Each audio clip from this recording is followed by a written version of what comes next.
جو لوگ دم اور تعویذ کو جائز نہیں کہتے تو وہ روایات پیش کرتے ہیں جن میں اس کو شرک بتایا گیا ہے۔ حالانکہ اس سلسلے میں روایات دو طرح کی ہیں۔ بعض روایات ایسی ہیں کہ اس سے دم اور تعویذ کا جائز ہونا معلوم ہوتا ہے، بعض روایات ایسی ہیں کہ اس سے دم اور تعویذ کا ناجائز اور شرک ہونا معلوم ہوتا ہے۔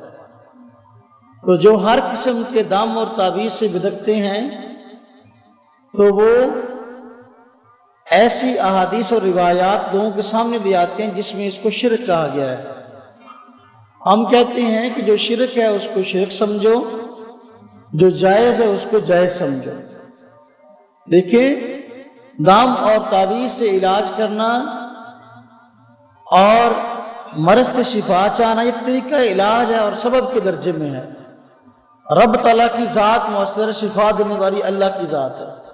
جس طرح سے دیکھیں، جب آدمی بیمار ہو جاتا ہے، بیمار ہو جانے کے بعد دوائی استعمال کرتا ہے، دوائی کے بارے میں یہ نظریہ اور عقیدہ نہیں ہوتا کہ یہ مؤثر بھی ذات ہے، کسی نے شفا دینی ہے، بلکہ مسلمان کا نظریہ اور عقیدہ ہوتا ہے کہ بھئی سبب کے درجے میں اس کو اختیار کر رہے ہیں، شفا اللہ نے دینی ہے۔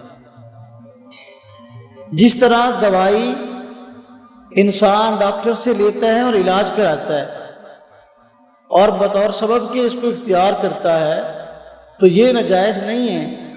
اسی طرح جو ہے یہ بھی ایک طریقہ علاج ہے، بطور سبب کے اگر آدمی اس کو اختیار کرے تو جائز ہے۔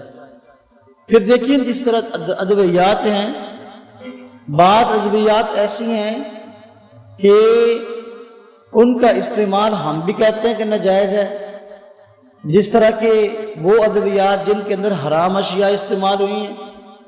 حرام اشیاء کو بطور علاج کی استعمال کرنا جائز نہیں ہے، جبکہ حلال اشیاء سے علاج کی نبی پاک صلی اللہ علیہ وسلم نے اجازت دی ہے۔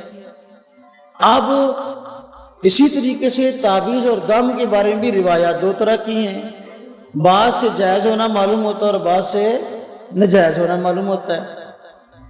یہ جو آدمی ناجائز ہونے والی روایات کو ہر معاملے پہ فٹ کرتا ہے اور مطلقاً اس کو شرک بتاتا ہے، اس کی مثال ایسے ہی ہے جس طرح کوئی آدمی کھڑا ہو جائے اور کہے کہ جو بھی آدمی ڈاکٹر سے دوائی لینے جاتا ہے وہ شرک کرتا ہے۔ کیا اس کو اللہ پر بھروسہ نہیں ہے؟ کیا اللہ رب العزت کی ذات شفا دینے والی نہیں ہے؟ تو پھر ڈاکٹر کے پاس جا کر اس نے شرک کیوں کیا ہے؟ بھائی جس طرح یہ سوچ غلط ہے، اسی طریقے سے یہ دوسری سوچ بھی غلط ہے کہ دم اور تعویذ قرآن و سنت کے مطابق اگر ہے، وظائف اس کے قرآن و سنت کی تعلیمات کے مطابق ہیں، تو اس پر فتویٰ بازی بھی اسی طرح غلط ہے۔ حرام اشیاء سے علاج آپ نے منع قرار دیا ہے۔ اسی طریقے سے جو ناجائز تعویذ اور دم ہیں جس میں غیر اللہ سے مدد مانگی گئی، اس کو مؤثر بالذات سمجھا گیا۔ مشرکین مکہ کی طرح خاص منکے اور موتی وغیرہ گھونگے سکیاں استعمال کرتے تھے، ان کو مؤثر بالذات سمجھے تھے۔ اگر اس طرح کا معاملہ اس طرح کیا ہے اسی سوچ کے ساتھ تو یہ بھی ناجائز ہے۔ ناجائز کو ناجائز سمجھے اور جائز کو جائز سمجھے۔